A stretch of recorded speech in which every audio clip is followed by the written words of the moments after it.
Welcome to my YouTube channel. আজকে যাচ্ছি মায়াপুরে।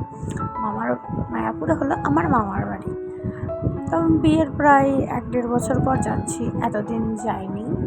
আসলে গিয়েছিলাম আমার বাপের বাড়িতে, মার শরীর খারাপ বলে মার সঙ্গে দেখা করতে, মাকে ডাক্তার দেখাতে। তখন মা বললো একটু মামার বাড়িতে ঘুরেছি, দিদা একা আছে, দিদার তো শরীর ভালো না, এই কারণে। আমরা 4 জন গিয়েছিলাম, আমি, মা, বৌদি আর সুরাজ আমার দাদার ছেলে। আমরা 4 জন গিয়েছিলাম। তখন আমরা যেতে যেতে না ফিসফিসে বৃষ্টি হচ্ছিলো, ওয়েদারটা খুব ভালো লাগছিল। আর অনেক দিন পর যেহেতু গিয়েছিলাম, আরও সুন্দর লাগছিল জায়গাটা। হয়তো যারা মায়াপুরে এই রাস্তা দিয়ে এসেছে তারা অনেকটাই ছেড়ে, এটা হরিসব পাড়া বলে। এই তো প্রায় মামার বাড়ি পৌঁছে গেছি, মামার বাড়ি ঢুকেও গেছি, কেউ বাড়ি নেই, শুধু দিদা বাদে। তা দেখা হচ্ছে পরের ভিডিওতে। বাই, ভালো থাকবেন, সুস্থ থাকবেন।